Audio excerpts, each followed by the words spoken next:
The story doesn't begin with a scream, or a siren, or a body in the ground. It begins quietly, the way the most dangerous stories always do, with a smile that lingers a second too long, with a handshake that feels friendly enough, with a man who looks like he belongs everywhere he stands, because no one ever taught him how to look like he didn't. Hello friends, welcome back to the true story on our channel, Crime Chronicles US, where America's unsolved mysteries, vanished criminals, and chilling cases come alive.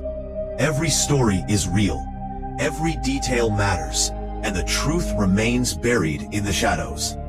Don't forget to like, comment, share, and subscribe to stay updated with every mystery.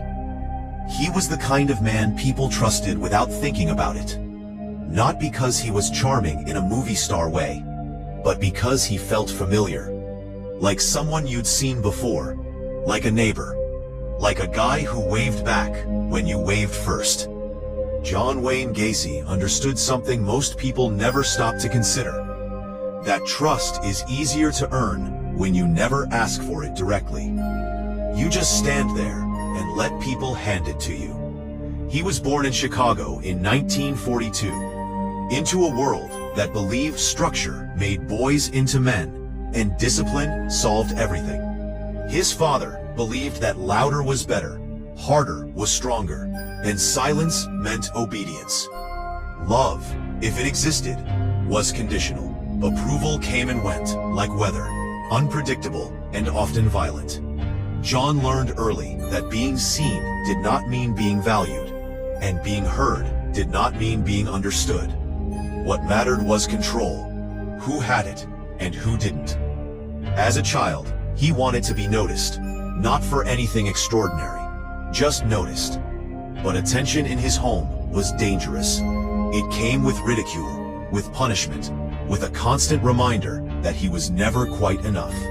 Too soft, too slow, too wrong. And when children learn that who they are is unacceptable, they begin practicing how to become someone else. John Wayne Gacy became very good at that. By the time he was a teenager, he had learned how to perform, how to mirror expectations, how to smile when he was supposed to smile, and stay quiet when quiet was safer. He learned that adults liked ambition, so he talked about ambition. They liked responsibility, so he acted responsible. They liked confidence, so he wore it like a costume, even when it didn't fit. Costumes mattered to him, not yet in the way the world would later remember, but in the sense that he understood their power. When you put something on, people see the thing you're wearing before they see what's underneath. And if you choose the right thing, they may never look any deeper. He married young. He worked hard. He joined civic groups. He volunteered. He shook hands and attended meetings and built a life that looked solid from the outside. He failed too, more than once. But each failure didn't slow him down. It taught him something. It taught him how to start over without starting from scratch. How to move to a new place and let people fill in the blanks themselves. When he moved back to Illinois and settled in a quiet suburban neighborhood, he found exactly what he needed. A place where people believed bad things happened somewhere else. A place where neighbors waved but didn't ask questions. A place where a man could build a reputation simply by showing up consistently and acting the way he was expected to act. John Wayne Gacy became a successful contractor. He hired young men and teenagers. He paid them in cash sometimes. He offered rides. He offered advice. He offered what sounded like opportunity. To the outside world, he was generous. To parents, he was respectable. To the community, he was reliable. And reliability is one of the most powerful disguises a person can wear. But beneath that surface, something else was growing. Not suddenly, not dramatically, slowly, quietly. Like pressure building behind a wall no one checks because the paint still looks fine. Gacy had learned to divide himself. There was the man people saw, and the man no one was allowed to see. He compartmentalized his life with precision. Work stayed at work. Social life stayed public. Secrets stayed buried. And the more he practiced keeping those worlds separate, the easier it became to believe they would never collide. Control became central to everything. Control over perception. Control over situations. Control over people. It wasn't enough to be liked. He needed to be in charge of how he was liked. He needed to decide what people saw and when they saw it. And most importantly, he needed to know that when he closed a door, he decided what happened on the other side of it. There were warning signs. There always are. But warning signs don't announce themselves. They whisper. They hide inside explanations that sound reasonable at the time. A young man quits suddenly. Someone moves away. A rumor surfaces and then fades. Gacy knew how to make things fade. He knew how to talk. He knew how to laugh. He knew how to turn suspicion into awkwardness, and awkwardness into silence. And then there was the clown. The clown wasn't a joke. It wasn't an accident. It was another layer, another mask. As Pogo the Clown, Gacy visited hospitals and parties and charity events. Children laughed. Parents smiled. Cameras clicked. The costume did exactly what it was meant to do. It made him non-threatening, harmless, silly. It made people lower their guard completely because no one wants to believe something dark could exist behind something designed to make children happy. But the clown was never about joy. It was about transformation, about disappearing into something that allowed him to step further away from who he was supposed to be and closer to who he really was. When he painted his face, he wasn't becoming someone else. He was hiding in plain sight, at home. His life took on a rhythm. Work during the day, social obligations when necessary, and private moments where the walls listened and the floor absorbed what the outside world never saw. The house itself became a character in the story, though no one knew it yet. It stood quietly, holding secrets beneath it, waiting. People came and went, young men with plans, young men with problems. Some needed money, some needed direction, some just needed a ride. Gacy understood vulnerability instinctively. He could sense it the way some people sense weather changes, and he knew how to present himself as the answer to it. What made him especially dangerous wasn't rage or chaos. It was patience. He didn't rush. He didn't explode. He waited. He tested boundaries. He watched reactions. He learned how far he could go before someone pushed back, and then he adjusted. This wasn't impulsive behavior. This was practiced. Outside, life went on normally. Barbecues, business deals, political involvement. He even ran for local office and moved comfortably among influential people. He took photos with them. Those photos would matter later. At the time, they just reinforced the illusion that he was exactly who he claimed to be. Inside, the separation between his two worlds grew thinner. Maintaining a double life requires energy, and over time, the strain begins to show. He drank more. He became more careless. Not reckless, careless. There's a difference. Recklessness invites attention. Carelessness assumes immunity. And still, no one saw him for what he was. Not really. The disappearances didn't connect themselves.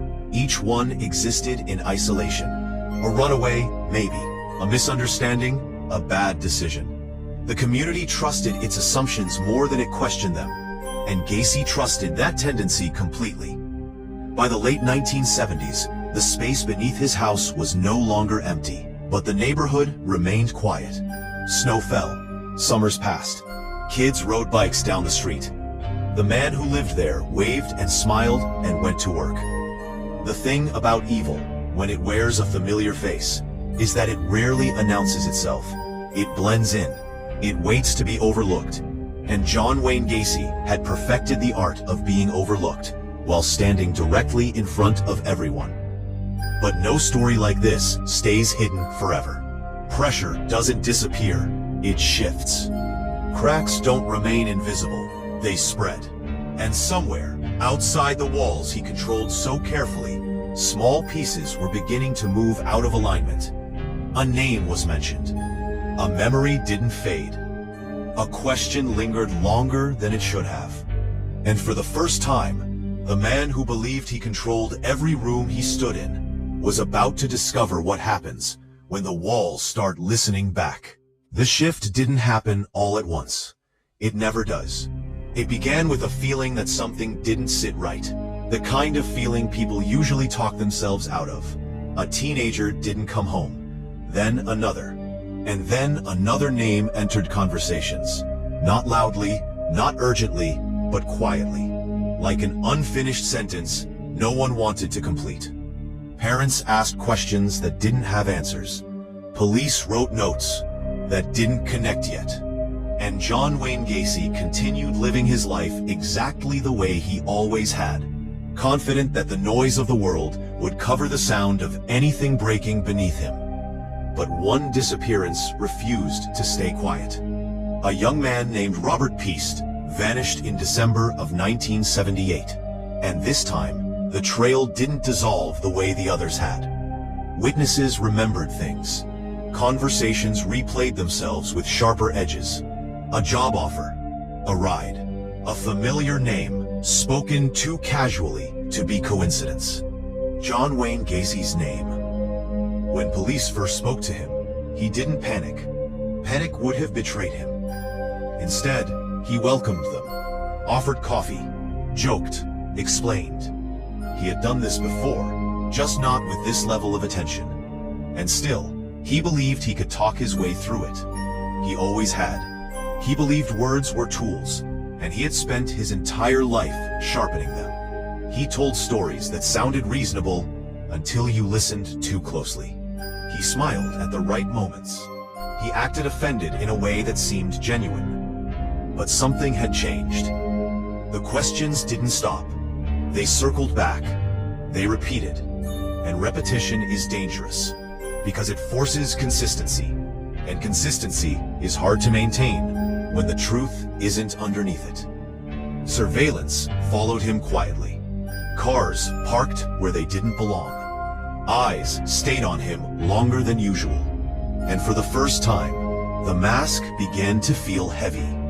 Not because it was slipping, but because it had to be held in place constantly now. Every movement mattered. Every word carried weight. Control, the thing he valued most, was no longer entirely his. Investigators searched his car and found items that didn't explain themselves easily. Things that didn't belong to him. Things that belonged to someone who wasn't there to claim them. The circle tightened. Gacy sensed it.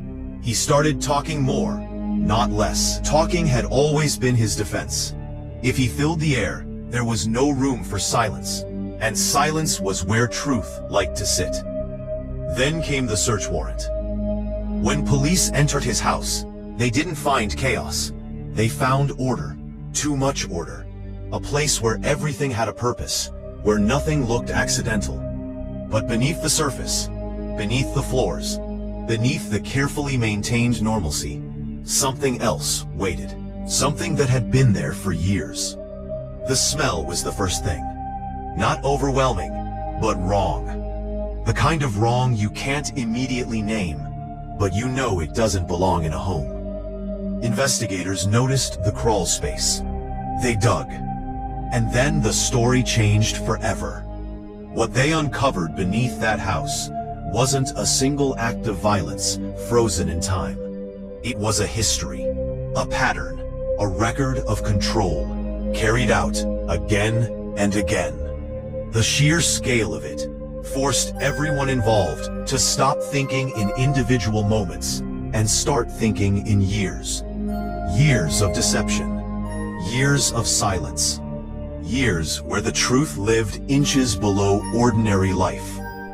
Gacy was arrested, and when the weight of evidence finally pressed against him hard enough, something in him shifted. Not remorse, not shock, something closer to release. He began to talk. Not because he felt guilty, but because the game had changed. Control had taken a new form. Now he could control the narrative. He confessed, then recanted, then confessed again. He blamed others. He minimized. He exaggerated. He contradicted himself. Each statement felt like another performance, another attempt to shape how he would be seen. Even now, he wanted to decide which version of himself the world would remember. The trial was impossible to ignore. The courtroom filled with grief so heavy, it felt physical. Families listened to details they never wanted to hear. The public struggled to reconcile the man they were seeing with the man they thought they knew. Photos of him in clown makeup surfaced, and the image burned itself into cultural memory. The Killer Clown, a nickname that reduced something incomprehensible into something people could grasp, even if they didn't fully understand it. Gacy's defense argued insanity. They pointed to his past, his abuse, his fractured identity, and while those things explained parts of him, they didn't erase responsibility. The jury saw through the performances. They saw planning. They saw awareness. They saw choice. He was convicted of 33 counts of murder. 33 lives reduced to numbers in a sentence that still feels unreal when spoken aloud. He was sentenced to death. In prison, he continued creating, painting, writing letters, selling artwork. Even confined, he found ways to be seen, found ways to exist in the space between notoriety and attention. Some people wrote to him out of curiosity, others out of something darker. He responded selectively, always aware that eyes were still on him. When the day of his execution arrived in May of 1994, there were no dramatic last-minute revelations, no confession that brought clarity, no apology that carried weight. He ate his final meal. He spoke his final words, and then it was over. But the story didn't end there. It couldn't. The house was demolished. The crawl space emptied. The neighborhood tried to move on. But stories like this don't disappear with buildings. They linger. They change how people look at familiar faces, how they think about trust, how they understand the idea that monsters don't always look like monsters. John Wayne Gacy wasn't frightening because he was obviously evil. He was frightening because he wasn't. Because he lived among people without raising alarms. Because he understood the rules of society well enough to bend them without breaking them, until it was too late. The clown makeup is easy to remember. The nickname is easy to repeat. But the real horror isn't in the costume. It's in the ordinariness, in the realization that the most dangerous people are often the ones who know exactly how to make you feel safe. This story isn't a warning wrapped in drama. It's a reminder wrapped in reality. That evil doesn't need chaos to thrive. It only needs access. It only needs silence. It only needs people to believe that what they see is all there is. And sometimes, the most unsettling thing of all is knowing that for years, the truth was there, waiting beneath the surface, while life carried on above it, completely unaware of what it was standing on. So friends, if you enjoyed this video, then don't forget to like, comment, share, and subscribe to Crime Chronicles US for more chilling, unsolved mysteries from across America. Stay curious, and we'll see you in the next story.